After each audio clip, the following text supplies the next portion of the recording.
Everyone knows AI hallucinates. It makes things up, it fills in the gaps, it also makes up lies with confidence. It basically gives you the answers that sound smart but are completely wrong. What if I told you that I built an AI that almost never hallucinates? No guesses, no friction, just verified truthful answers. I will show you step by step how to create this kind of framework where your AI chatbot almost never hallucinates. I will tell you what AI models to use, how to structure them, how to prompt them.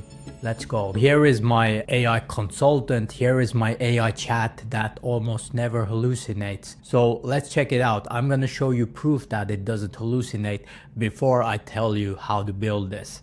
So basically, let's start with the AI consultant here. We go to new chat. Let's ask it, what's the price of XRP? Boom. Let's see what Gemini says. What's the price of XRP? Maybe they already searched the web for this, but let's see what it says. And then let's see what ChatGPT says. I think these are the most common ones. It searched the web. Okay, it's gonna show me a chart. And that is because this is a very, very common popular query.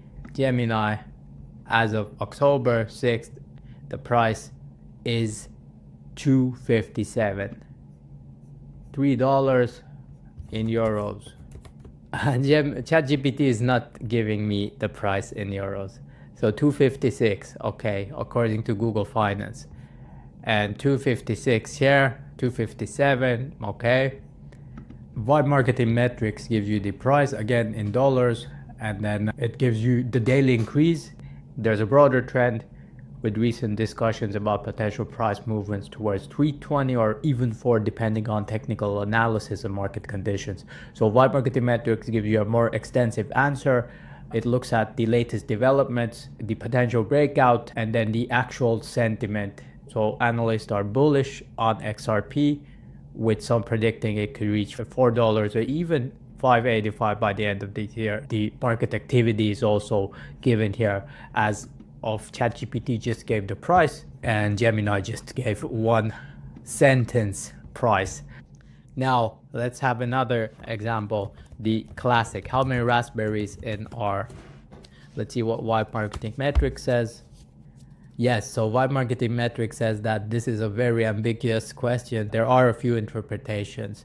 So the first one is that the literal interpretation, so there are 0 raspberries in R, which is correct. That's the only correct answer. If you look at the other interpretations, linguistic, the word raspberries contains 3 instances of the letter R. The contextual interpretation, for if you think about the programming language, a data set or mentions, so then it also gives an answer related to that, but it showed you the first literal interpretation answer, and the answer is 0. So Gemini is thinking quite long, so it's actually doing a lot of work here. In a cup, there are 36 to 38 raspberries. It gives you like how many raspberries in a cup, how many raspberries in a pound, and then it also gives you nutritional information about raspberries. But none of this is the correct answer, which is 0. So this is what Vibe Marketing Metrics showed the AI consultant, that there are 0 raspberries in R and it's not a physical container. So in ChatGPT, I asked it how many raspberries in R. It used its most advanced models, reasoning models, thought for 45 seconds, and then it gave an incorrect answer. 3. The word raspberries has 3 R's. So how did I do this? I'll tell you now the blueprint on how to get your AI chat to work like this with close to 0 hallucination. So the method I used for this is that I connected directly to multiple APIs, to multiple models. One thing is that you shouldn't start to create your own LLM just for this purpose. If you're a business, small business, you want to connect to an AI chatbot, or you want to provide a SaaS tool where you have a specific AI chatbot that gives answers to your users, questions, queries, you should use an LLM API such as Gemini, ChatGPT, and Claude. Just connect it, plug it in, and you will get hallucination-free answers. So how I did this is I connected Google's Flash 2.5. So Google's Flash 2.5 also has reasoning. It's way faster than Google's Gemini 2.5 Pro. And for chats, you actually need a faster response. So you have this Google Flash 2.5 as the first one, and then you send the same prompt to the second one, which is ChatGPT 5. I added ChatGPT 5. You can also use ChatGPT 5 mini to reduce costs, but I see that ChatGPT 5 is okay. It's a pretty cost efficient model. You also send this to Claude 3.5 Sonnet. This is just optional. You don't need to do this. I think Gemini and ChatGPT is okay, but if you want still one more place where to get this answer, use Claude 3.5 Sonnet. And then the icing on the cake, and probably the most important part of this, is sending that prompt to Perplexity API Sonar.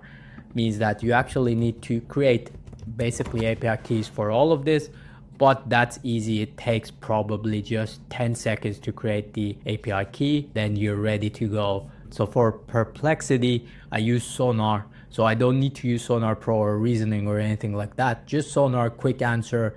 It searches the web index and gets the answer. With the Perplexity, the input tokens are $1 per million input tokens, and output tokens are $1 per million. So that's a pretty reasonable price. Gemini API pricing is here. So a Gemini 2.5 Pro is basically more expensive. So with Gemini, it's the Flash preview model that I used because that's the latest Flash model. The Flash preview model input price is very affordable. It's 30 cents per million tokens, and then the output is 250, which includes the thinking tokens. And then for the GPT-5 API price, the input is $1.25, and then the output is 10. Actually, you can use GPT-5 mini. I'm actually gonna switch to GPT-5 mini too because the prices here are very, very cheap. 0.26 cents per million tokens, and then the output is $2 per million tokens. So GPT-5 mini is basically the most affordable here. The reason why I didn't use Flash Lite here, which is actually cheaper here, so input is 10 cents and output 40 cents, is because this, compared to GPT-5 mini, it hallucinates more, especially if you want to think about how the answers are formatted. So my stack here is Gemini 2.5 Flash Preview, the first one, then you have GPT-5 mini as the second one, and then you have Sonar as the third one. Additionally, you can add Claude 3.5 Sonnet or whatever Claude model you want. But for me, for this AI consultant chat, these three are sufficient enough. So when you get a response out of these three, then after that, you also need another model that kind of evaluates all of these answers. You send it out again to that model, and then it builds a response based on all three. I don't give equal weight to them. For Gemini, the weight is 1x. For ChatGPT, the weight is 1x. For Perplexity, the weight is 2. Meaning that Perplexity, because it uses live search, it uses search index to get the answer, it has a higher weight than these other two models. And then with this weight and scoring, I sent this to Gemini 2.5 Flash Preview to build out the response. And it builds out the response based on my prompt here. So this is how I built an AI chat that doesn't hallucinate. You can use this stack, you can use this blueprint and model to build your own AI chat, and you can test this out. Vibe Marketing Metrics, it's a free tool. Go check it out, test it out. If it hallucinates, comment below the prompt you used if you made this hallucinate, this AI consultant chat. And if you're interested in these kind of building videos, see how I build this crypto trading app. Till next time.